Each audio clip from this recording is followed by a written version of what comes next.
আমার বাসায় আপনারা এসে চা খাই যান, চা খান, নাস্তা খান, বিরিয়ানি খান, সব খাবো, কোনো অসুবিধা নেই। কিন্তু ভাই দয়া করে উল্টাপাল্টা কথা কইেন না, খালি উল্টাপাল্টার কথা কয়, মানে পায়ে পাড়া দিয়ে ঝগড়া করতে চায়। আমি তো আমার বাপের বিরাট থেকে নির্বাচন করতেছি, এখান থেকে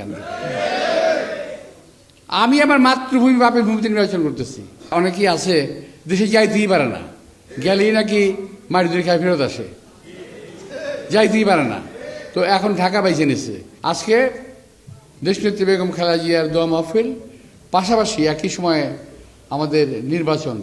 এই জন্য আমি নির্বাচন নিয়ে কয়েকটা কথা বললাম। আমাদের প্রতিপক্ষ যে ভাইরা আছেন, আপনাদের উদ্দেশ্যে বলি, দেখেন আপনারা কথাবার্তা বলেন, নির্বাচন করেন, আপনাদেরকে আমি স্বাগত জানাই। এখানে আসে যদি সম্ভব হয় আমার বাসায় আপনারা এসে চা খাই যান, চা খান, নাস্তা খান, বিরিয়ানি খান, সব খাবো, কোনো অসুবিধা নেই। কিন্তু ভাই দয়া করে উল্টাপাল্টা কথা কইেন না, খালি উল্টাপাল্টার কথা কয়, মানে পায়ে পাড়া দিয়ে ঝগড়া করতে চায়, বুঝছেন? আমি ঝগড়া করব না, যত কিছু আপনারা করেন। আমি এবং আমার দল ঝগড়া করবে না। আপনাদেরকে আমরা বিরিয়ানি খাওয়াবো, আমি আপনাদেরকে চা খাওয়াবো, যা চান তাই খাওয়াবো, কিন্তু ঝগড়াঝাটির কথা কইেন না।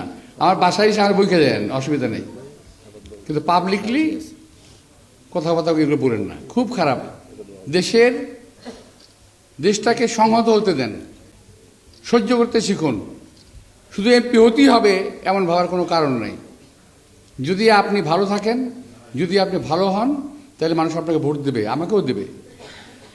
একটা প্রশ্ন শুধু আমার থাকে, কি জানেন? আপনি যদি এতই জনপ্রিয় হন, তো বাড়ির যান না কেন নির্বাচন করতে, বাইরে কেন? হ্যাঁ, আমার প্রশ্ন এটা। নিজের যে বাসাটা আছে যান না, ওখানে করে নির্বাচনটা। আমি তো আমার বাপের বিরাট থেকে নির্বাচন করতেছি, এখান থেকে আমি আমার মাতৃভূমি বাপের ভূমিতে নির্বাচন করতেছি। কিন্তু যারা ঢাকার দিকে নজর দিয়েছেন, ঢাকা কি একটা আকর্ষণীয় জায়গা? শুধু কথা বলেন। আমি তো জানলাম যে আপনি যারা অনেকেই আছে দেশে যাইতেই পারে না, গেলেই নাকি মাটি ধরে খায় ফেরত আসে, যাইতেই পারে না। তো এখন ঢাকা বাইছে নিচ্ছে।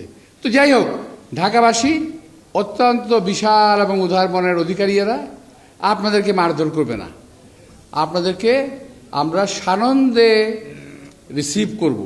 বলেন কবে কোথায় মিছিল মিটিং করবেন, আপনার সঙ্গে থেকে আপনার নির্বাচনী প্রচারণা করব। আপনাদেরকে যদি আপনাদের দেশের লোক ভালোবাসে, আপনাকে ভোট দেবে, অসুবিধা নেই। আপনাদের সবাইকে আবারও আন্তরিক শুভেচ্ছা এবং ধন্যবাদ জানিয়ে বক্তব্য শেষ করছি। আল্লাহ হাফেজ, আসসালামু আলাইকুম।